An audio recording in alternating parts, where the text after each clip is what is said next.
Oui, bonjour. Première conférence du matin aujourd'hui. Je suis heureux que vous soyez là pour écouter. Mon propos, c'est de vous parler d'un cas d'étude utilisant les solutions béton sur une approche de bâtiment RE 2020, un bâtiment collectif.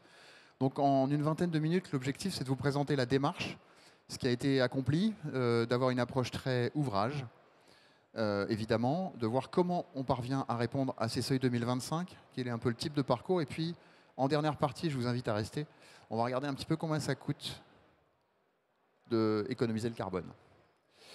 Le propos qui va nous servir de support, c'est un bâtiment qui existe, un cas d'étude réel, un bâtiment collectif qui est, en l'occurrence, en région parisienne. On a confié l'étude au cabinet Pouget Consultant. Et ce bâtiment de 40 logements est un bâtiment en long qui a la particularité d'être optimisé puisqu'il y a deux circulations verticales qui distribuent donc un petit peu plus de dépendance et de parties communes que on pourrait avoir sur un bâtiment plus optimisé. On a un R+4 avec un niveau d'attique, donc R+5 en tout, et un niveau de sous-sol. Un bâtiment relativement courant. On est à un peu plus de 2100 m² de chab. Et la prestation de base est un bâtiment extrêmement traditionnel avec une structure de béton fondée sur des ciments CEM2A, des armatures, et puis des systèmes de toiture terrasse, étanchéité bitumineuse, isolant de type pur ou PSE en fonction de l'emplacement, et des menuiseries extérieures PVC. Donc un ouvrage très simple, très traditionnel pour une moyenne gamme de logements collectifs. Ce bâtiment-là, nous l'avons étudié fin 2021 pour la mise en place de la 2022, RE 2020, seuil 2022. C'était cette configuration-là.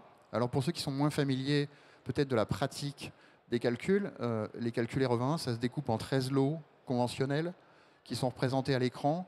En bas, vous avez le VRD, les fondations, la superstructure, c'est celui qu'on va regarder le plus souvent, il est là. Et puis vous avez les lots plutôt de type architecturaux, façade, couverture, revêtement de sol et murs, puis les équipements techniques tout en haut, avec le chauffage, la clim, etc. Voilà, là, les 4 seuils qui s'appliquent ici, 2022, 25, 28, 31. Donc on passe sur cette version-là, le seuil 2022, dans l'état de sa construction, je dirais traditionnelle, en 2021.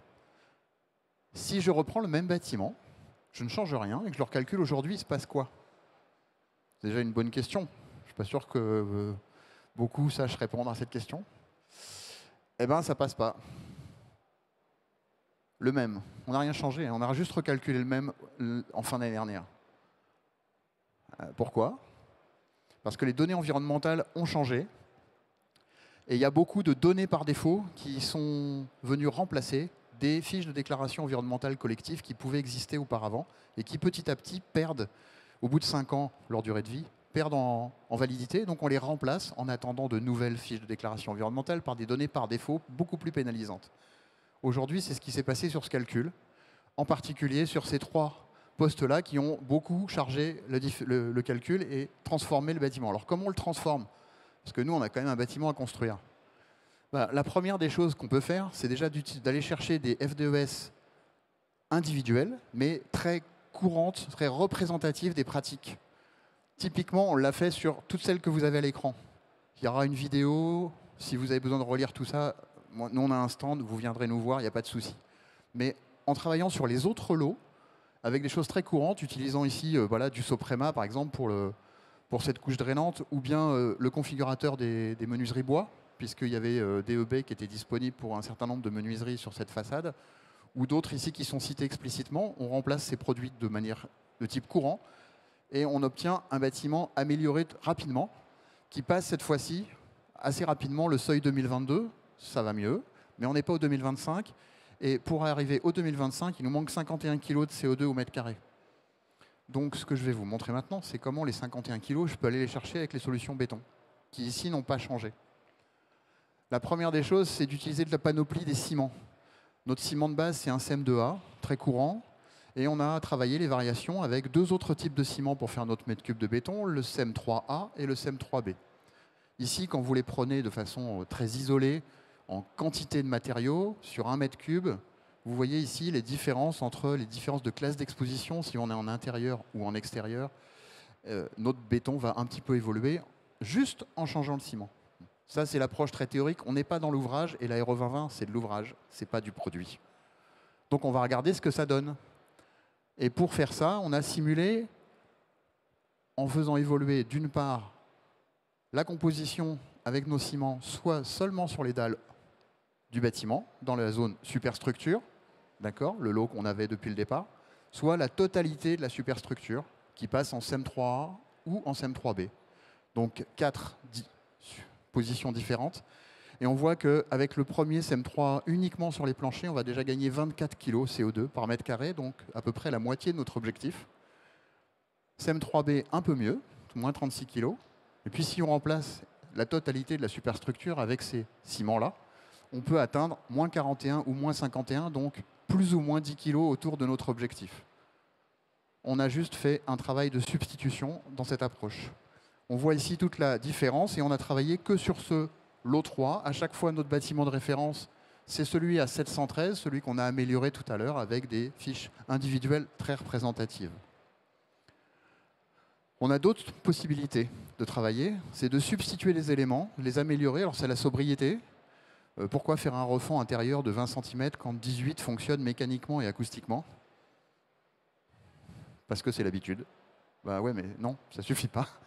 Donc voilà, arithmétiquement, on fait une petite économie évidemment et ça nous fait gagner 2,8 kg en plus là, ici, sur l'élément d'ouvrage. On peut substituer pour la partie supérieure de notre bâtiment à R+5. On substitue les façades avec des blocs béton qui sont un peu moins émissifs. Et on va garder une structure béton porteuse, les dalles bien évidemment aussi en béton prêt à l'emploi. Et là, on peut aller chercher 15 kg CO2 par mètre carré. Variantes de solutions qui vous sont proposées. Ça, c'est juste pour vous rendre compte que sur le superstructure, vous avez à peu près 50% de l'impact qui est dû au plancher.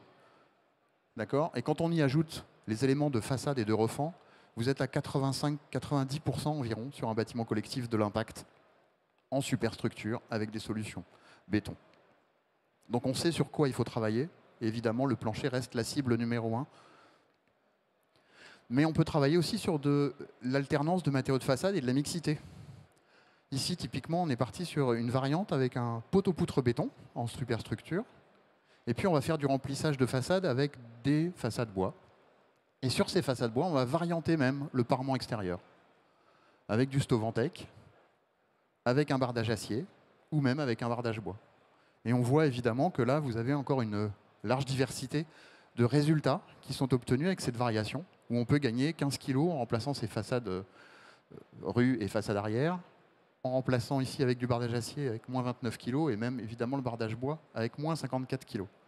Évidemment, quand on fait ces solutions-là, vous avez une petite différence qui s'opère sur le lot 3, bien sûr, puisque je modifie mes façades, mais également sur le lot façade au-dessus, puisque j'ai une substitution d'un matériau par un autre dans deux parties de l'ouvrage qui sont évidemment distinctes entre le porteur et l'enveloppe directement. Autre différence importante à noter, c'est qu'avec certains types de façades, vous avez des surépaisseurs. Et votre surface habitable résultante va varier, puisque l'implantation extérieure, elle, délimitée par l'urbanisme, évidemment, ne change pas.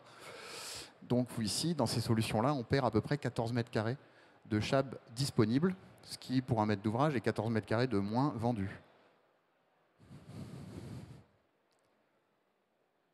Et dans notre étude qui comporte énormément de variations, de travail, de variations, on a étudié aussi tout un tas d'autres hypothèses. En voici deux simplement. Les revêtements de sol et les revêtements de mur. On voit que là aussi, sur des lots où je dirais, beaucoup ont tendance à se dire on va regarder celui qui est le plus impressionnant, le plus présent, le plus massif, donc souvent le matériau de superstructure. Il y a aussi des gains significatifs à aller chercher sur les autres éléments quand on travaille l'aéro 2020 au niveau de l'ouvrage. Typiquement, ici, une variation à partir de notre solution individuelle courante, et puis un certain nombre d'autres possibilités de revêtement de sol qui sont des stratifiés, des carrelages ou des parquets, et voir quelles sont les variations possibles en faisant varier ce revêtement de sol, quels sont les gains qu'on peut aller chercher, qui vont de moins 7 à moins 39 kg CO2 par mètre carré. Je vous rappelle qu'on avait 51 kg à aller chercher tout à l'heure. C'est juste un éventail de solutions qui sont disponibles, qu'on peut évidemment associer les unes aux autres pour aller composer l'ouvrage et aller chercher un service délivrer un ouvrage utile et agréable à vivre et évidemment conforme à l'objectif carbone de la réglementation environnementale.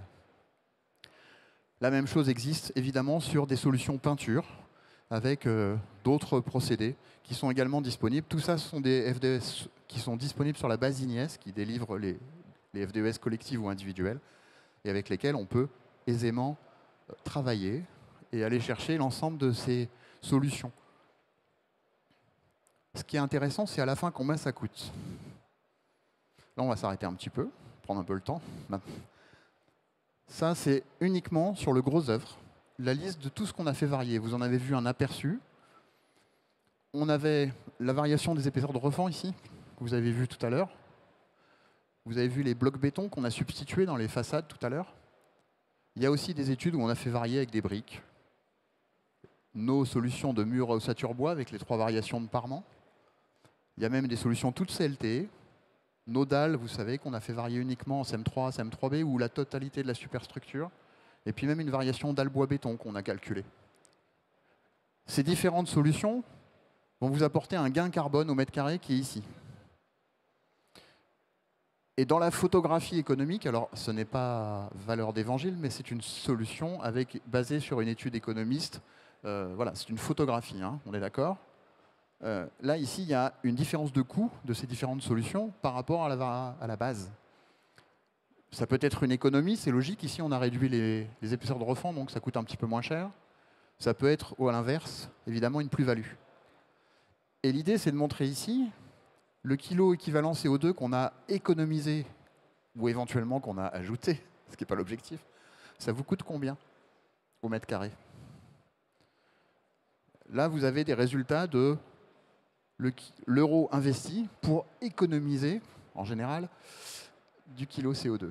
Voilà le résultat. Et ça, c'est la traduction plus visuelle, on va dire, de ces valeurs, avec les gains carbone, la plupart du temps, et les surcoûts qui vont avec, au mètre carré. Donc c'est bien de décarboner, mais il faut savoir que la décarbonation, c'est pas gratuit, en fait, aujourd'hui, dans les pratiques et les coutumes et les fournitures. Et ce, ici, n'est qu'une photographie sur un cas d'étude.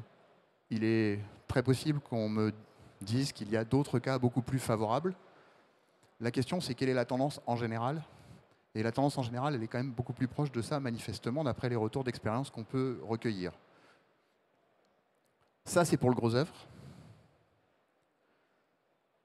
Ça, c'est pour le second œuvre. Comme vous l'avez vu, un aperçu rapide tout à l'heure, revêtement de mule, revêtement de sol. Ici, vous avez beaucoup plus de variations qui sont proposées. Vous avez même un travail sur les menuiseries PVC qui ont été substituées avec des variations bois ou bois alu. Et puis même un travail sur le volet roulant PVC motorisé au départ.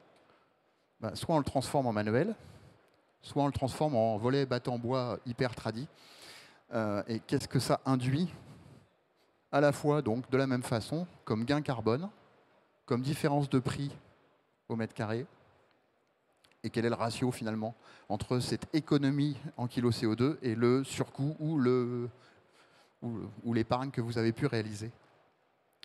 Même principe de présentation. Ce qui est intéressant, c'est vraiment l'objectif, c'est de vous montrer qu'il faut raisonner ouvrage et pas produit. Isolément, au mètre cube ou au kilo ou à je ne sais quoi, ça n'a pas de grand sens finalement.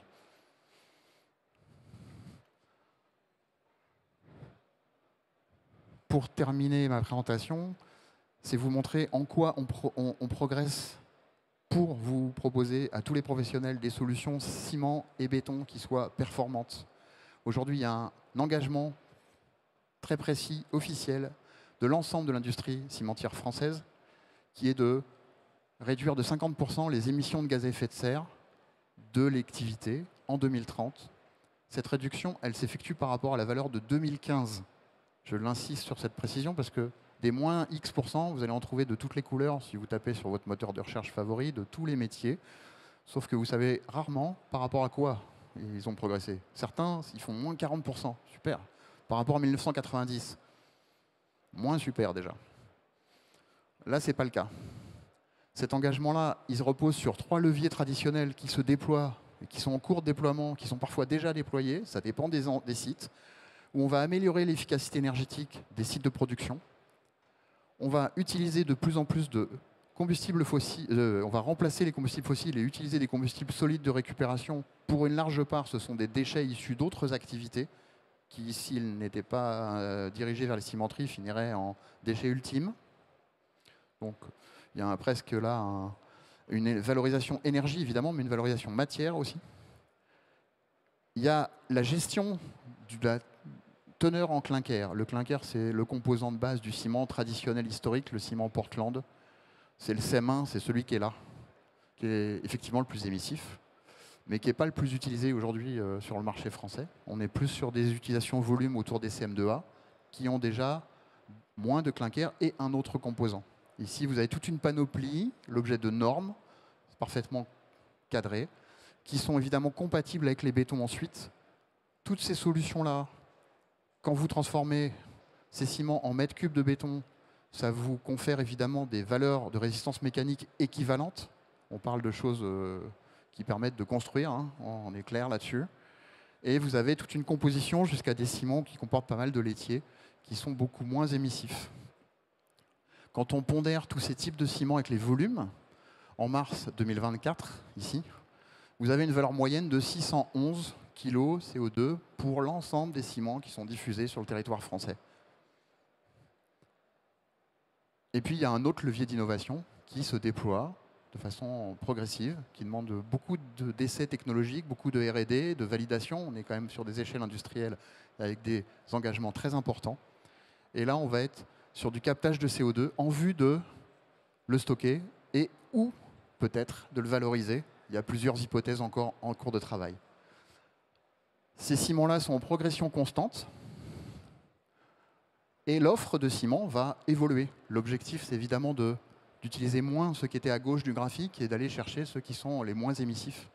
Donc cette offre globale dans l'ensemble des cimentiers français va progressivement évoluer. Ici, vous avez un graphique qui date de mai 2024 à l'arrêt et qui montre les évolutions entre le CEM1 qui se réduit de plus en plus en termes de quantité d'offres proposées sur le marché, et puis ceux qu'on va appeler à basse empreinte, qui ont été regroupés et qui montent progressivement depuis les derniers mois et qui vont de plus en plus vous être proposés avec l'accompagnement.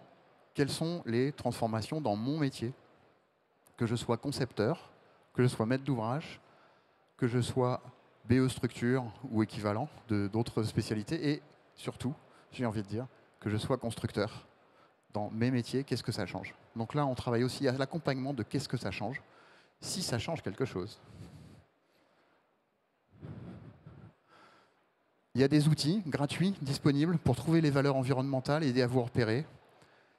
C'est disponible sur un certain nombre de plateformes. Betty V4, c'est pour vraiment personnaliser, optimiser vos FDES. Si vous voulez plus d'infos, il y aura une présentation demain matin de Betty qui sera assez complète. J'espère que vous serez là. Sinon, évidemment, nous restons à votre disposition. Alors, il y a une petite coquille sur ma slide, c'est G37 et pas F37, mais on est quand même sur le stand entre la CAPEB et la FFB.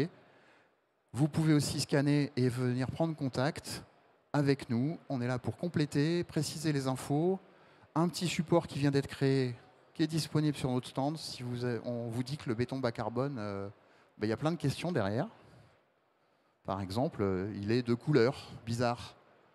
Est-ce que c'est vrai ou pas? Vous avez l'explication derrière. Est-ce que c'est vrai ou pas? Voilà. Et ça, c'est à venir chercher sur le stand si vous voulez en savoir plus. Il y en a plein d'autres. Puis derrière, quelques petites réalisations de le béton bas carbone. En vrai, il a été réalisé. Hein. Il y a des mètres carrés construits. Ce n'est pas un mythe. Voilà. Donc, j'espère que ça a été clair. Je crois qu'on est quasiment dans le timing. Si vous avez des questions, je suis à votre écoute. Et sinon, rendez-vous sur notre stand. Merci.